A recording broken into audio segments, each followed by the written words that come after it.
So my background's in finance, actually. I spent the first couple of years of my career working in investment banking. Didn't like it.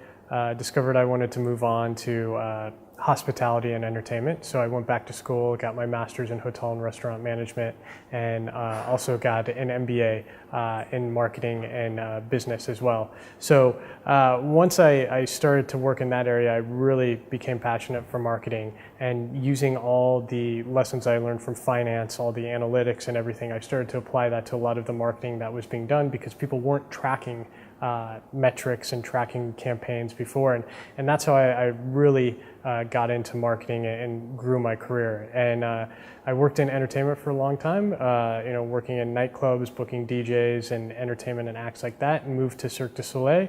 And then after Cirque, came here to Dubai to open up Le Pearl in 2017.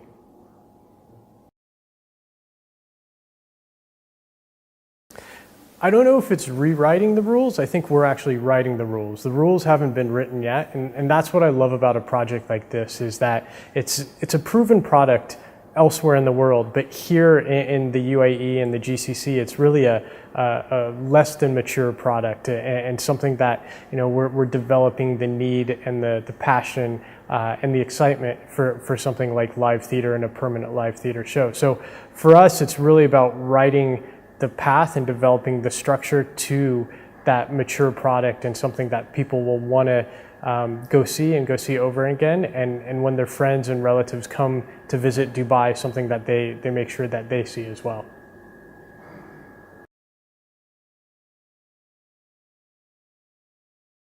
Well, brand advocacy or ad spend, I think that's the dilemma of any marketer, especially here in the region. It's tough to develop a brand without any investment, and it's tough to invest money without any return or metrics to show what that investment has done. So I think it's a healthy balance between the two. You have to build the brand. You need people to understand what the product is in order for them to come and experience it. Ad spend, of course, you have to go where it's like investing in the stock market. You have to go where your dollars or your dirhams are going to do the most work for you and what's going to generate the most revenue for you. So for us, it's a healthy mix of the two and really focusing on the channels that drive the most conversion and engagement.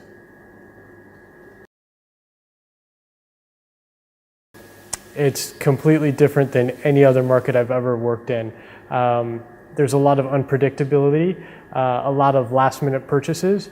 I think it's a market that it's moving very fast and maturing very quickly, and I don't think there's anywhere else in the world that this kind of growth curve is happening. So I think for all of us in the marketing industry here, it makes it for a very interesting time and something that no matter how many of us are experienced in, we're all going through this for the very first time.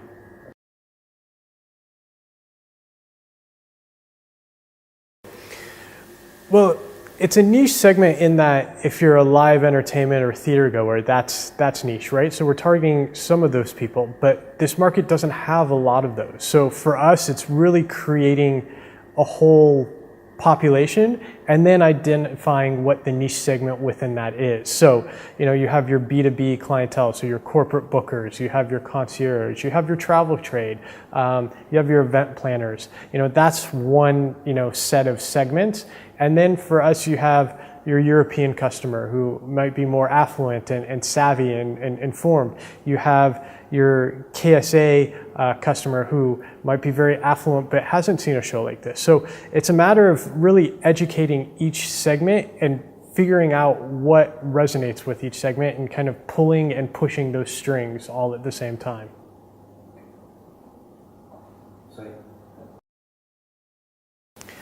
That's a really tough question. I think the one biggest lesson that I would learn is, or I would tell aspiring marketers, is to really learn from failing. And failing has a negative connotation because the word is failure, but you have to learn and you can't be afraid to fail. You're gonna make mistakes every day, you're gonna fail, you're gonna have campaigns that don't work, you're gonna have things that don't work. That's okay. as long as you learn from them and you develop from them and you take those lessons in stride and you measure all those things. You measure yourself, whether it's quantitatively or qualitatively. You say, where was I a year ago? Or where was this team a year ago? Where was this campaign a year ago? And where can we go? So I think it's important to learn from your failure, learn from your mistakes, and really use those as notches on your belt to move forward and develop. Because if you keep making the same mistake, then you really haven't learned. But if you make new mistakes, that's a good thing, and it means that you're becoming more experienced and more of a veteran.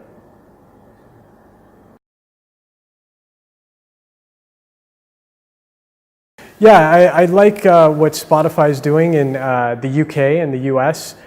They've done an outdoor campaign where it talks about how many times people stream certain songs and what people have named certain playlists, and it's trended around certain times, both in the US and the UK that tie into pop culture moments. So it's quirky and funny, and it's done a really good job of capitalizing on that pop culture in the now moment.